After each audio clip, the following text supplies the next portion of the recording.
thing about millennials and the people that raised us, whether they were Gen X or baby boomers, the way that they raised us and the things that they taught us about, like, go to college, get a degree, work this way, buy a house at this time, whatever. It's not that plan wasn't, I guess, sufficient or like sustainable. It just wasn't for us. Like, we were taught that when we were kids, right? Like early 90s, like even into the 2000s, but by the time we became an adult, like that wasn't the case anymore. Like, that literally was not the fucking case anymore. Like, you could not work at a store making $5 an hour and buy a brand new fucking car, support your family, and like buy a house like you could in like the 70s or 80s. Like, that wasn't the case. So at a very young age, I guess, like when I was like in high school, I realized like this isn't it. Like, this isn't gonna work. I'm gonna have to figure something else out. And I'm glad I did, because to be honest, that whole notion of that like trajectory of life, like go to school, get this, and don't get me wrong, I did go to school. I went to college, like I got a degree, I did all that.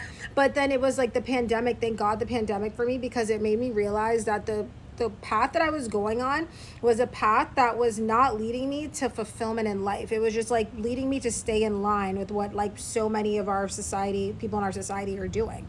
And I was like, what the fuck? And then it's like, I'm at the point where it's like my parents' age and like people that age, and then they're like worried about social security and this and that, and like they're still working and they're stressed and they hate their fucking jobs and this and that. And it's like, why the fuck would I want that? That doesn't make any fucking sense. And that's the exact reason why I decided to do whatever I want and pursue my goals and pursue my dreams and live my life the way I want to live it, because I'm seeing the end goal of people who didn't, and I don't want that shit for myself.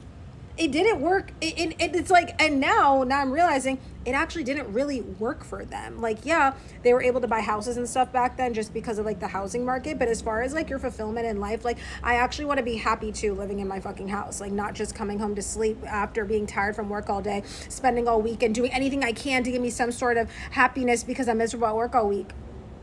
Which I want to live now. I want to be happy now. Like, I don't want to wait until I like can barely, no, I want to be happy now. I want to live now. I want to be rich now. What the fuck?